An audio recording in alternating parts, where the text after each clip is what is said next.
नमस्कार, fast money में आपका स्वागत है। मैं हूं आपके साथ संदीप ग्रोवर। मेरे सहयोगी कुशल मेरे साथ मौजूद हैं।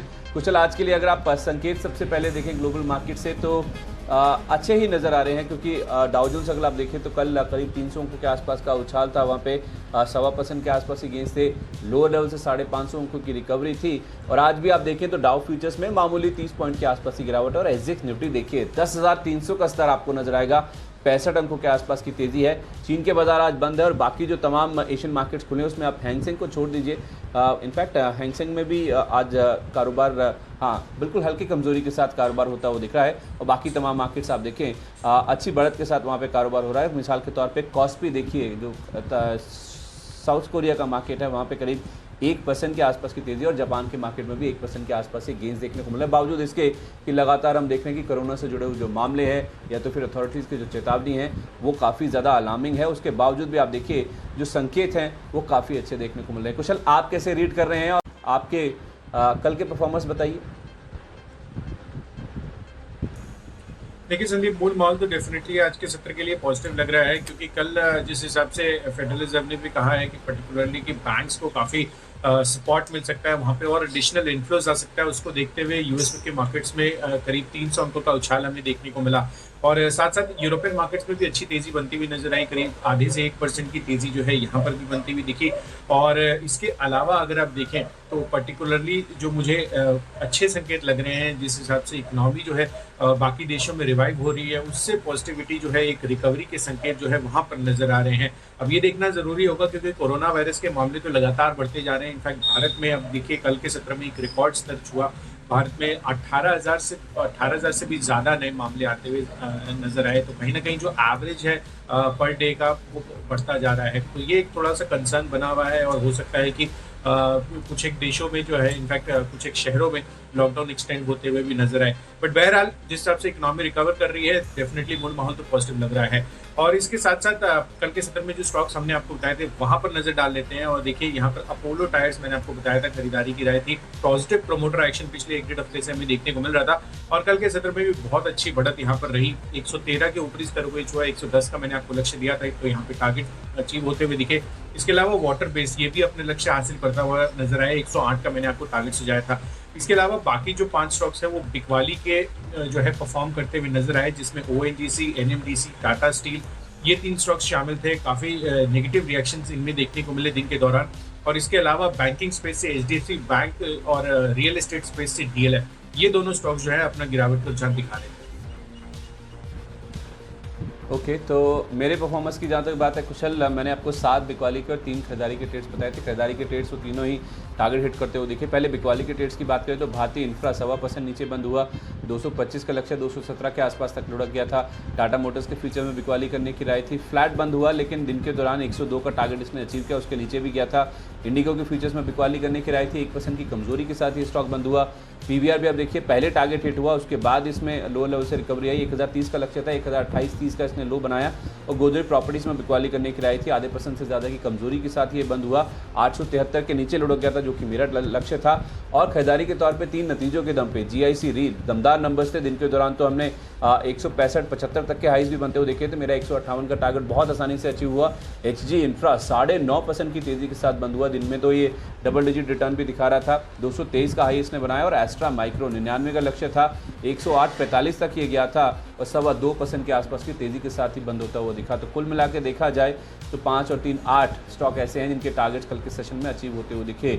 आज के लिए कुशल इवनली बैलेंस्ड है, बिल्कुल 5 बिकवाली और 5 खरीदारी के ट्रेड्स हैं। और मैं इनफैक्ट कुशल देखा जाए तो मेरा जो व्यू है वो इनफैक्ट ज़्यादा नेगेटिव है। मैं आपको सही बोलूँ, फ्रैंकली बोल रहा हूँ। शुरुआत में इनफैक्ट 2 नेगेटिव स्टॉक्स के साथ ही करना चाहूँगा। पीवीआर और इंडिगो दोनों के फ्यूचर्स में बिकवाली करनी। कल भी आपको याद होगा मैंने आपको इंडिगो पीवीआर दोनों में बिकवाली करने की राय दी थी। इनके टारगेट अचीव होते हुए दिखे। इंडिगो तो इनफैक्ट लाल निशान में बंद हुआ था। आज भी मुझे लगता है कि जिस तरह से कोरोना से जुड़े हुए जो मामले हैं लगातार बढ़ते हुए दिख रहे हैं। कल दूसरा दिन ऐसा है जब हमने रिकॉर्ड नंबर्स आते हुए देखे। जहाँ तक भारत में मामलों की बात है, 18,000 नए मामले सामने आए और ख़ासतौर पे यूएस में जिस तरह से मामले बढ़ रहे हैं और जिस तरह की वार्निंग्स आती हुई दिख रही हैं अथॉरिटीज़ की ओर से कि 10 गुना हो सकते हैं यूएस में जो मामले हैं, तो ये कहीं ना कहीं जितने भी इकॉनमी से जुड़े हुए स्टॉक्स हैं उनके लिए काफ़ी ज़्यादा चिंता की बात है। हालांकि ये पीवीआर से तो यूएस का कुछ लेना देना नहीं है, लेकिन हाँ इंडिगो की जहाँ तक बात है तो ये ज़रूर उनके लिए इम्पैक्ट करता है, क्योंकि ग्लोबली अगर आप देखें सिचुएशन जब तक इंप्रूव नहीं होगी तो फिर इंटरनेशनल फ्लाइट्स का चलना या तो फिर बहुत बड़ा ट्रैक्शन आना वहाँ पे इसकी जो गुंजाइश है वो काफ़ी कम हो जाती है। तो पीवीआर में मुझे लगता है कि जिस तरह से भारत में सिचुएशन है बहुत जल्द कोई बहुत बड़ा रिवाइवल हो जाएगा। रिवाइवल से मेरा मतलब है कि इनके वो जो सिनेमाज हैं वो खुल जाएंगे या लोग जाके मूवीज़ देखने लगेंगे, इसकी उम्मीद फिलहाल तो काफ़ी धूमिल नज़र आती है। तो उस लिहाज से 988 आपको टारगेट के तौर पे देखना है, बिकवाली करके चलें। जब भी मौका मिले आप हाई लेवल्स पे इसमें शॉर्ट करें, ग्रीन साइड में दिखे तो और भी अच्छा है। 1024 का स्टॉप लॉस लगा लीजिए। और इंडिगो में भी हाल फिलहाल ये दोनों स्टॉक्स ऐसे हैं कुशल, जब मैं कल भी मेंशन कर रहा था, बहुत ज़्यादा आउट परफॉर्म कर चुके हैं। 850 से लेकर 1100 के ऊपर की चाल जो है वो हमने पीवीआर में देखी। और इंडिगो भी आप देखिए लो लेवल से बहुत स्मार्ट रिकवरी इसमें देखने को मिली थी। आज 1020 का लक्ष्य है इंडिगो में, फ्यूचर्स में 1055 का आपको स्टॉप लॉस मेंटेन करना है। आपकी लिस्ट में खरीदारी और बिकवाली का किस तरह का रुझान है? बिल्कुल संदीप, तो मैं जो फोकस अब कर रहा हूँ ना वो पर्टिकुलरली ऐसा है कि जून की एक्सपायरी कल खत्म हो गई है और अब जुलाई का महीना शुरू हो गया है। तो कहीं ना कहीं काफ़ी सारे सेक्टर्स या स्पेसेस ऐसे हैं जहाँ पे थोड़ी सी तेज़ी बनती हुई नज़र आ सकती है इनफैक्ट फर्स्ट 10-15 डेज में। तो उसको देखते हुए कहीं ना कहीं लोग काफ़ी पोजीशंस बना सकते हैं उन सेक्टर या स्पेसेस में, तो उस पर मेरा फोकस रहेगा और नतीजे तो है ही साथ में। तो बहरहाल जो मेरी सूची है वहाँ पर जो मैंने जिस हिसाब से डिज़ाइन किया उसमें 8 खरीदारी के और 2 बिकवाली के मैंने कॉल लिए हैं, जिसमें पहले जो 2 कॉल्स हैं वो नतीजे के लिहाज से। इनफैक्ट ये दोनों के नाम ए से शुरू होते हैं, अशोक लेलैंड और अपोलो हॉस्पिटल्स। आप देखिए अशोक लेलैंड में इसलिए खरीदारी की राय दे रहा हूँ क्योंकि कल मैं आपको जैसे बता रहा था कि जिस हिसाब से नंबर्स हैं वो काफ़ी ज़्यादा खराब आने की उम्मीद थी। इनफैक्ट जो घाटा मनमान करके चल रहे थे करीब 70 करोड़ का, उसके मुकाबले कंपनी ने 57 करोड़ का घाटा ही पोस्ट किया है। और ऑपरेशनली भी अगर आप देखें तो करीब 2.5% की मार्जिन हम एक्सपेक्ट कर रहे थे, उसके मुकाबले कंपनी ने 4.8% के मार्जिन पोस्ट किया। हालांकि नंबर्स ओवरऑल आपको खराब दिखेंगे पर जो स्ट्रीट का एस्टिमेट्स है मुझे लग रहा है कि उससे बेहतर साइड पर नंबर्स आते हुए दिखे हैं और हाल फिलहाल काफ़ी ज़्यादा पिटाई हो चुकी है स्टॉक में। तो एक रिवाइवल मुझे लग रहा है कि इस महीने की सीरीज की शुरुआत में अशोक लेलैंड में हमें देखने को मिल सकता है। तो यहाँ पर आपको उस लिहाज से खरीदारी करके चलनी है। 55 के टारगेट के लिए 52 का आपको स्टॉप लॉस लगाना होगा। इसके अलावा जो दूसरा स्टॉक है वो है अपोलो हॉस्पिटल्स का। यहाँ पर जैसे कि हम बता रहे थे कि तमाम पैरामीटर्स पर इसके नंबर्स जो है बेहतर साइड पर होते में आते हुए दिखे हैं, पर इनकी जो मार्जिन है वो हमारे एस्टिमेट से स्लाइटली लोअर है। हमारा अनुमान 14.2% का था, उसके मुकाबले 13.2% के मार्जिन आते हुए दिखे हैं। पर अगर आप मुनाफा देखेंगे तो 70-71 करोड़ का मुनाफे का अनुमान था, उसके मुकाबले 220 करोड़ का मुनाफा आता हुआ नजर आया है। भी देखना होगा कि क्या इसमें एडजस्टमेंट्स है पर्टिकुलरली, बट बहरहाल जो नंबर्स ओवरऑल दिख रहे हैं रेवेन्यू फ्रंट्स पे भी वो एस्टिमेट से 100 करोड़ ऊपर आते हुए दिखे हैं। तो नेट अगर आप देखेंगे तो नंबर्स तो बेहतर साइड पे लग रहे हैं, पर आपको इसमें स्ट्रिक्ट स्टॉप लॉस मेंटेन करना होगा 1408 रुपए का, और जो लक्ष्य बनाना है वो 1477 का होगा। ठीक है, तीसरा नाम जो मेरी लिस्ट में है वो भी बिकवाली का है, क्योंकि पहले नाम 5 जो है वो बिकवाली के ही मैंने आपको जैसे कहा डीएलएफ के फ्यूचर्स में बिकवाली करनी है। कल आप देखिए वायदा बाजार के इंडिकेशन देखिए, कल लॉन्ग अनवाइंडिंग साफ तौर पे देखने को मिली थी। लॉन्ग अनवाइंडिंग मतलब कि जो तेज़ी के पोजीशंस हैं वो साफ तौर पे कटती हुई दिख रही थी। ओपन इंटरेस्ट बढ़ रहा था 27% के आसपास और आप देखिए स्टॉक करीब 2.25% गिर के बंद होता हुआ दिखा है। तो जो तेज़ी वाले ट्रेडर्स हैं, जो तेज़ी की जो पोजीशंस हैं वो कहीं ना कहीं हल्की होती हुई दिखी है। और जाहिर सी बात है, लाजमी सी बात है कि अगर इकोनॉमी में दिक्कतें हैं तो बहुत जल्द रियल एस्टेट का कोई रिवाइवल हो जाएगा, इसकी उम्मीद वैसे भी ना के बराबर आपको नजर आएगी। और अप्रैल मई जून की जहाँ तक बात है तो कुछ बड़े शहरों की, अगर आप 7-8 बड़े शहरों की बात करें तो 80-80, 85% तक जो घरों की बिक्री है उसमें कमी देखने को मिली। तो उससे आप अंदाज़ा लगा सकते हैं कि रिवाइवल जो है वो बहुत जल्द आता हुआ दिखेगा, तो उसकी उम्मीद काफ़ी कम है। तो उस लिहाज से डीएलएफ में मुझे लगता है काफ़ी स्मार्टली 130 से 160 के ऊपर तक के लेवल्स इसने दिखाए हैं। थोड़ा सा अनवाइंडिंग का प्रेशर यहाँ पे भी होता हुआ दिख सकता है, या फिर नई जो पोजीशन है वो शायद शॉर्ट पुश साइड में भी बनती हुई दिखें। तो उस लिहाज से मुझे लगता है कि आज भी डीएलएफ में आपको जो टारगेट लेके चलने हैं नीचे की ओर वो हो सकते हैं 154 तक के, 160 रुपये के आसपास का आपको स्टॉप लॉस मेंटेन करना है। इसी तरह से इकोनॉमी से जुड़ी हुई कुछ एक और सेक्टर या कंपनी की बात करें तो वो है टाइटन। इसके फ्यूचर्स में भी आज आपको बिकवाली करके चलनी है। देखिए जब तक केसेस कम नहीं हो जाते हैं, जब तक ये कोरोना का डर ख़त्म नहीं हो जाता है, सिचुएशन इंप्रूव नहीं हो जाती है, बहुत जल्द लोग बाहर जाते हुए दिखेंगे, खरीदारी करते हुए दिखेंगे, इनके आउटलेट्स पे आते हुए दिखेंगे, या तो फिर शादियां होंगी, या कोई ज्वेलरी की बहुत ज़्यादा डिमांड आती हुई दिखेगी। और इनफैक्ट टाइटन के केस में तो कुशल एक डेंटिंग फैक्टर ये भी है, 48,000 के पार आप सोने की कीमतें भी देख रहे हैं। लगातार हम देख रहे हैं कि रिकॉर्ड हाइस सोने की कीमतें बनाती हुई दिख रही हैं, वो भी सेंटीमेंट वाइज ही सही, लेकिन हाँ दिक्कत की बात ज़रूर है क्योंकि ज्वेलरी सेगमेंट इनका सबसे बड़ा सेगमेंट है। तो उस लिहाज से टाइटन के फ्यूचर्स में मुझे लगता है कि आज 960 958 तक के टारगेट्स आसानी से आ जाएंगे। 991 का स्टॉप लॉस लगा के टाइटन में भी बिकवाली कर सकते हैं। ये बिल्कुल संदीप, इनफैक्ट अब मेरे जो अगले स्टॉक्स हैं वो एक सीमेंट स्पेस से है और एक कैपिटल गुड स्पेस से है। तो सीमेंट स्पेस से रैमको सीमेंट यहाँ पर खरीदारी करने की राय है, क्योंकि अगर मैं टेक्निकल चार्ट्स में देखूँ तो कहीं ना कहीं पिछले 3-4 दिनों में मार्केट एक्शन में काफ़ी अच्छी पॉजिटिविटी के साथ बंद होता हुआ दिखा है और बढ़िया मूवमेंट जो है इस पर्टिकुलर स्टॉक्स में आता हुआ नजर आया है। मुझे लग रहा है कि आज जो जैसे नई महीने की सीरीज की शुरुआत है, रैमको सीमेंट्स में एक अच्छी खरीदारी का रुझान बन सकता है। तो यहाँ पर खरीदारी कीजिए 650 के लक्ष्य के साथ, 615 का आपको स्टॉप लॉस लगाना होगा। इसके अलावा कैपिटल गुड स्पेस से कमिंस इंडिया यहाँ पर खरीदारी की राय है। आप देखिए यहाँ पर भी जो रोल ओवर पोजिशन है वो बढ़िया बनती हुई नजर आई थी जून महीने के मुकाबले। और कमिंस इंडिया इसलिए भी अच्छा लग रहा है क्योंकि भारत और चीन के बीच में जो तनाव बढ़ रहा है उससे कहीं ना कहीं जो घरेलू कैपिटल गुड्स कंपनियां हैं उनको बेहतरीन फायदा होता हुआ नजर आ सकता है। आगे के लिए जो ऑर्डर बुक पाइपलाइन जो है इंडिया लेवल पे हमें इंफ्रास्ट्रक्चर और कैपिटल गुड स्पेस में देखने को मिल रही है। तो 415 के लक्ष्य के लिए यहाँ पर भी आपको खरीदारी करके चलनी है। 395 का आपको स्टॉप लॉस लगाना होगा। पांचवा और आखिरी नाम बिकवाली का मेरी लिस्ट में है इन्फोसिस का। इसके फ्यूचर्स में आज आपको बिकवाली करके चलनी है। दो मेन वजह है। पहली बात तो जिस तरह से यूएस में आप देखिए कुछ एक जगह पे मामले बहुत तेज़ी से बढ़ते हुए दिखे हैं, तो जो इकोनॉमी ओपनिंग अप यानी कि जो अनलॉकिंग का सिलसिला था या तो फिर जो ढील दी जा रही थी, वो जो प्रोसेस है कहीं ना कहीं थोड़ा सा रोक लिया गया है कई सारे, अगर आप स्टेट्स की बात करें यूएस में अगर आप देखें। और दूसरी बात ये भी है कि निफ्टी की जो रीबैलेंसिंग हुई है, क्वार्टरली रीबैलेंसिंग में अगर आप देखें तो इन्फोसिस का जो वेटेज है वो कहीं ना कहीं कम होता हुआ दिखा है 0.7% के आसपास से। तो वो जो वेटेज कम हुआ है उसका इम्पैक्ट आउटफ्लोज के तौर पे देखने को मिलेगा। करीब $70 लाख के आसपास का यहाँ पे इम्पैक्ट नेगेटिव साइड पे इन्फोसिस में देखने को मिलेगा। तो मुझे लगता है कि एक तो यूएस की जो दिक्कतें, इनका एक्सपोजर बहुत है वहाँ पे, H1B वीज़ा तो एक अलग चीज़ रह गई, और उसके साथ साथ ये जो रीबैलेंसिंग वाला इम्पैक्ट है उस वजह से इन्फोसिस में आज हो सकता है बिकवाली बनती हुई दिखी। तो नीचे में जो टारगेट्स हैं वो 682 तक के बनते हुए दिखेंगे। 706 रुपये के आसपास का स्टॉप लॉस लगा दीजिए। बिल्कुल संदीप, तो H1B वीज़ा पर जो रोक लगी है ना, तो उसमें मैं एक आर्टिकल भी पढ़ रहा था जिसमें बोल रहे हैं कि 25 से 50% इनकी सब कॉन्ट्रैक्टिंग कॉस्ट भी बढ़ सकती है। तो कहीं ना कहीं वो इनके मार्जिन्स पर भी हट करता हुआ आगे के लिए नजर आ सकता है। बहरहाल मेरे जो पांचवा स्टॉक है वो है HDFC बैंक का। यहाँ पर भी आपको खरीदारी करने की राय है। इनफैक्ट यहाँ पर CLSA के भी काफ़ी पॉजिटिव कॉमेंट्स आए हैं और उन्होंने भी खरीदारी की राय के साथ जो है लक्ष्य 1100 से बढ़ाकर 1250 कर दिए हैं। तो यहाँ पर डेफिनेटली एक आज एक पॉजिटिविटी का संकेत बन सकता है। तो 1060 के लक्ष्य के लिए यहाँ पर खरीदारी करनी है और 1006 का यानी डिजिट्स आप रिवर्स कर दीजिए तो स्टॉप लॉस जो है आपको ये इतने रुपए पे मेंटेन करना है। तो मैंने आपको 5 स्टॉक्स पहले खरीदारी के बताए हैं। लेकिन मैंने आपको बिकवाली के ट्रेड्स बताए थे, 10 स्टॉक्स आपके सामने हैं। कुशल ने सारे स्टॉक्स खरीदारी के, मैंने बिकवाली के ट्रेड्स बताए हैं। अगर आपने कोई स्टॉक मिस किया है जल्दी से रिकैप आपके सामने कर देते हैं। मैंने PVR और इंडिगो 2 स्टॉक्स ऐसे हैं जिनके साथ शुरुआत करी है। भारत में जिस तरह से कोरोना से जुड़े हुए मामले बहुत तेज़ी से बढ़ रहे हैं, दूसरा दिन लगातार है जब रिकॉर्ड नंबर आता हुआ दिखा है, उसका इम्पैक्ट कहीं ना कहीं ऐसे सेक्टर जो कि इकॉनमी से जुड़े हुए हैं उनमें ज़रूर देखने को मिलेगा। PVR में कल भी अनवाइंडिंग थी, आज भी हो सकता है जो पोजीशन है वो नेगेटिव साइड पर बने। 988 का लक्ष्य होगा। इंडिगो में हो सकता है 1020 तक के टारगेट नीचे में आते हुए दिखें। DLF में बिकवाली करें 154 रुपये के टारगेट के साथ। टाइटन बहुत जल्द इनके स्टोर्स के ऊपर डिमांड आती हुई दिखेगी, लोग आते हुए दिखेंगे या बिक्री हो जाएगी। सोने की कीमतें रिकॉर्ड लेवल्स पे 958 का टारगेट लेके इसमें बिकवाली करें। और इन्फोसिस में भी जिस तरह से वेटेज कम हो रहा है इनका निफ्टी में, 682 का टारगेट लेकर बिकवाली करें। 706 रुपये का स्टॉप लॉस लगा लीजिए।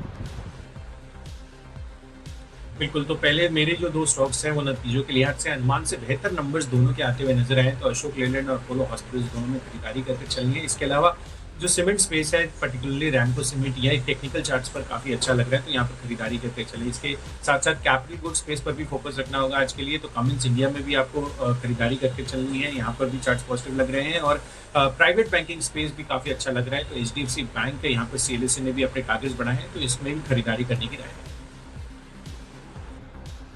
ओके, तो ये 10 स्टॉक्स आपके सामने हैं जिसमें मैंने आपको 5 बिकवाली के और कुशल ने सारे स्टॉक्स खरीदारी के बताए हैं। अब जो बाकी बचे हुए 10 स्टॉक हैं उनके ऊपर फोकस करते हैं और मैं आपको अब सारे स्टॉक जो हैं वो खरीदारी के बताऊंगा। इनफैक्ट मैं कुशल आपको बता दूं जो 5 स्टॉक्स खरीदारी के हैं वो सारे के सारे स्टॉक्स बैंकिंग स्टॉक्स हैं और इनमें आज आपको खरीदारी करके चलने। मैंने फ्यूचर्स के लेवल आपको देंगे क्योंकि सीरीज़ की शुरुआत हो रही है।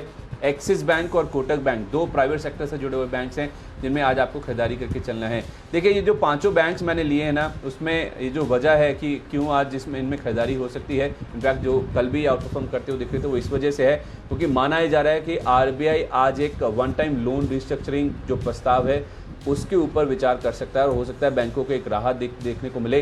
ये राहत इस तरह से है कि जितने भी ये पेंडेमिक यानी कि ये जो पूरा जो कोरोना से जुड़ा हुआ जो मामला है, महामारी जब फैली है उसके दौरान जितने भी लोन्स हैं जो कि दिक्कत में आए हैं, जो कि एनपीए हो सकते हैं, जहाँ पे इनको रिकवरीज नहीं होती हुई दिखी हैं, वो शायद इनको एनपीए ना घोषित करने पड़े। एनपीए नहीं घोषित करने का मतलब ये हुआ कि इनको उसके ऊपर जो अतिरिक्त प्रोविजनिंग है वो नहीं करनी पड़ेगी और प्रोविजनिंग नहीं करेंगे तो इनके जो मुनाफे के नंबर्स हैं वो कहीं ना कहीं बेहतर आते हुए दिखेंगे और लिक्विडिटी की जो पोजीशन है वो भी कहीं ना कहीं आरामदायक रहेगी। तो उस लिहाज से हो सकता है कि आरबीआई इस मैटर को आज कंसिडर करे, एक वन टाइम लोन रिस्ट्रक्चरिंग के ऊपर विचार हो सकता है। अगर ऐसा होता है एक बहुत बड़ी राहत की बात है जहाँ तक ये बैंकों के लिए हो सकता है। तो एक्सिस बैंक में वैसे भी आप देखें एक वेटेज के लिहाज से भी देखें जो निफ्टी के वेट्स एडजस्ट हो रहे हैं, बैंक निफ्टी के माफ़ कीजिए, उसमें एक्सिस बैंक की एक ऐसा नाम है जिसमें सबसे ज़्यादा वेटेज इसमें बढ़ता हुआ दिख रहा है और उस वजह से एक्सिस बैंक में करीब 2.5% के आसपास इनका वेटेज बढ़ रहा है निफ्टी बैंक में और $7.5 करोड़ के आसपास का इनफ्लो आता हुआ दिखेगा ये वेट्स एडजस्टमेंट की वजह से ही केवल।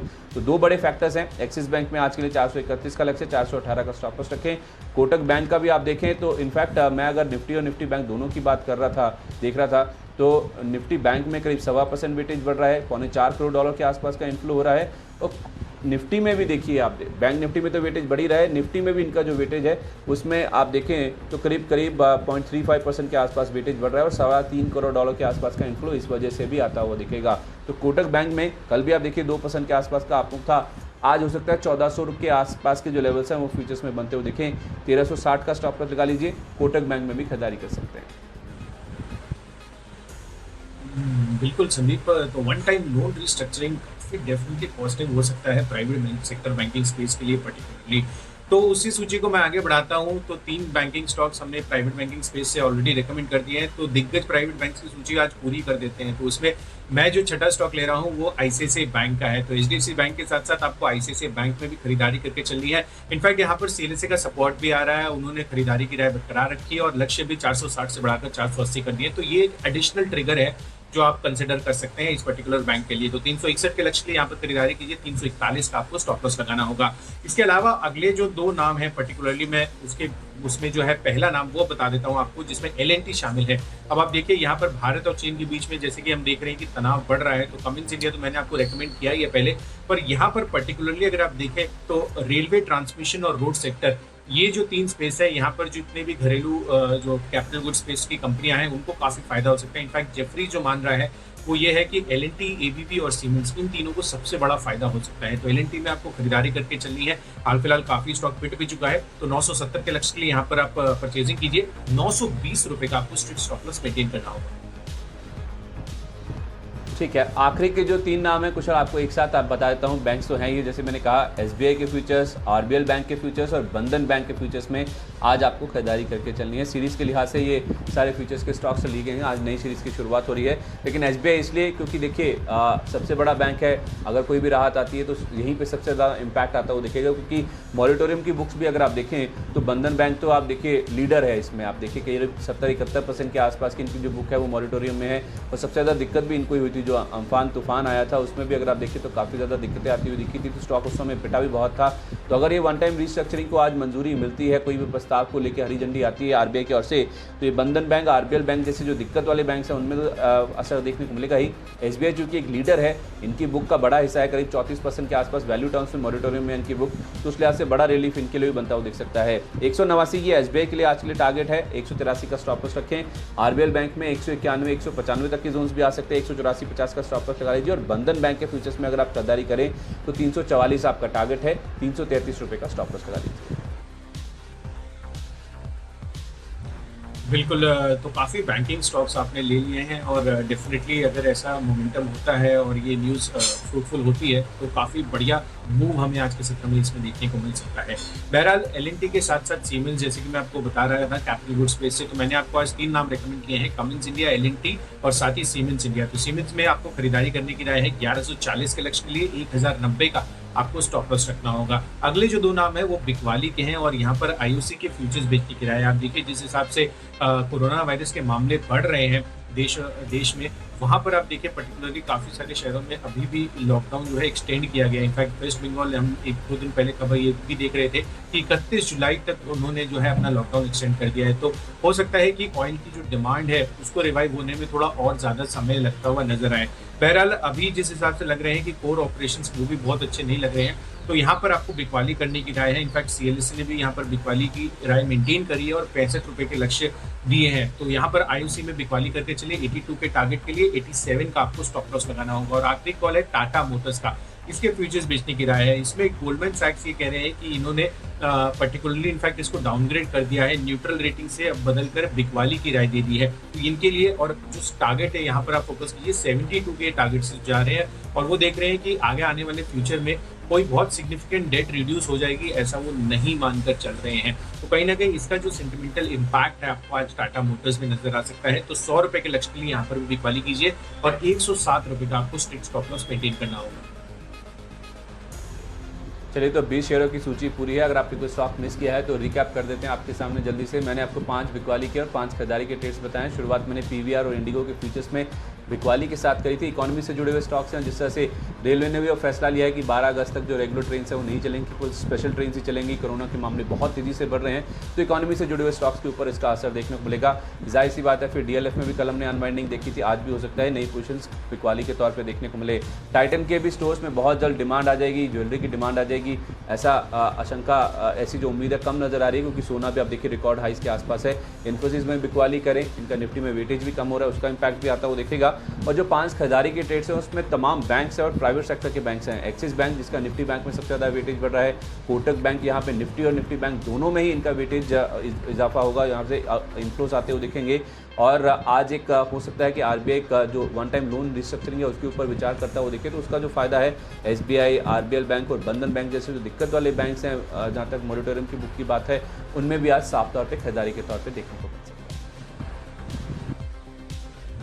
बिल्कुल, तो मेरी सूची में पहले 2 नाम जो है नतीजों के लिहाज से, जिसमें अशोक लेलैंड और अपोलो हॉस्पिटल सलमान से बेहतर नतीजों के लिहाज से आप इन दोनों में खरीदारी करके चलें। इसके अलावा ओवरऑल अगर आप देखेंगे तो मोमेंटम के लिहाज से सीमेंट स्पेस में रैमको सीमेंट काफ़ी अच्छा लग रहा है, तो यहाँ पर भी खरीदारी करने की राय है। और भारत और चीन के बीच में जो तनाव बढ़ रहा है, उससे जो घरेलू ईपीसी कंपनियां हैं, पर्टिकुलरली जो कैपिटल गुड्स स्पेस में कैटर करती हैं, वहाँ पर काफ़ी अच्छी मजबूती देखने को मिल सकती है। तो कमिंस इंडिया में भी खरीदारी करने की राय है। पर अगर आप एचडीएफसी बैंक को देखेंगे तो यहाँ पर भी बेटर साइड पर हमें देखने को मिला है। नंबर्स इनफैक्ट 1060 के लक्ष्य के लिए यहाँ पर खरीदारी करने के लिए सीएलएसए की पॉजिटिव रिपोर्ट भी आई है। इसके अलावा आईसीआईसीआई बैंक यहाँ पर भी खरीदारी करने की राय है, काफ़ी बेहतरीन परफॉर्मेंस यहाँ पर भी नजर आ रही है। और साथ ही जेफरीज की जो रिपोर्ट है कैपिटल गुड्स स्पेस में, वहाँ पर काफ़ी अच्छी पॉजिटिविटी एलएनटी और सीमेंट्स इंडिया में बन सकती है। इसके अलावा आईओसी और टाटा मोटर्स, इन दोनों में बिकवाली करने की राय है, क्योंकि कहीं ना कहीं टेक्निकल आधार पर भी ये नेगेटिव साइड पर नजर आ रही है।